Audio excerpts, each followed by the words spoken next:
पहना था तुझे? नहीं आती है सर। কি দ্য বেঙ্গল চ্যাপ্টার এই ওয়েব সিরিজের ট্রেলারটা কালকে রিলিজ করেছে। আমি ইচ্ছাকৃতভাবেই কালকে এই ট্রেলারটার রিয়াকশন বা রিভিউ করিনি।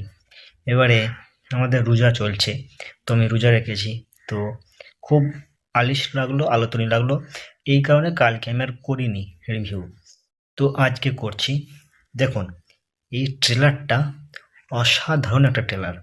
জিদ্দার মুখের এক্সপ্রেশন, আলাদা লেভেলের মুখের এক্সপ্রেশন, তারপরে ট্রেলারটা যেভাবে কাটকুট করা হয়েছে, সমস্ত সিনগুলো অসাধারণ।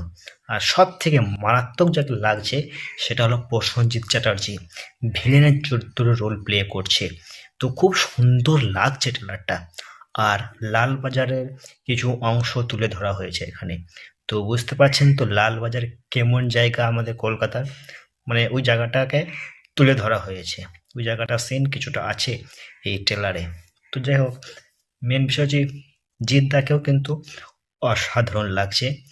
জিদ্দা যে ডায়লগটা দিল লাস্টে, তো ওটাও ওই ডায়লগটা আমি ভুলে গেলাম। তো যাই হোক, ওই ডায়লগটা খুব সুন্দর হয়েছে, মারাত্মক হয়েছে জিদ্দার ডায়লগটা।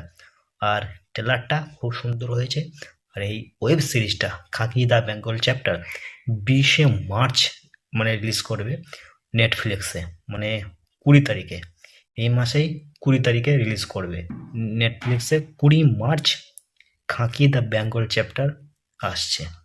আপনারা দেখবেন তো?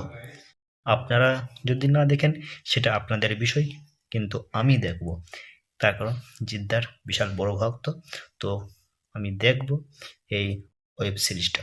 আপনারা দেখবেন কিনা জানি না, কিন্তু আমাকে দেখতেই হবে। আর জিৎ ফ্যান যারা আছে তারা তো দেখবেই দেখবে।